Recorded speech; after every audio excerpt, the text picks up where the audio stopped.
হযরত আব্দুল্লাহ ইবনু উমার রাদিয়াল্লাহু তাআলা আনহু হতে বর্ণিত। তিনি বলেন, আমরা এক রাতে শেষ ঈশার নামাজের জন্য রাসূলুল্লাহ সাল্লাল্লাহু আলাইহি ওয়াসাল্লামের অপেক্ষা করছিলাম।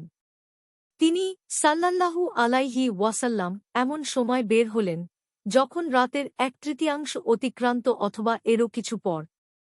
আমরা জানি না, পরিবারের কোনো কাজে তিনি ব্যতিব্যস্ত ছিলেন নাকি অন্য কিছু। তিনি বের হয়ে বললেন, তোমরা এমন একটি নামাজের অপেক্ষা করছ, যার জন্য অন্য ধর্মের লোকেরা অপেক্ষা করে না। আমার উম্মাতের জন্য কঠিন হবে মনে না করলে তাদের নিয়ে এ নামাজ আমি এ সময়ই আদায় করতাম।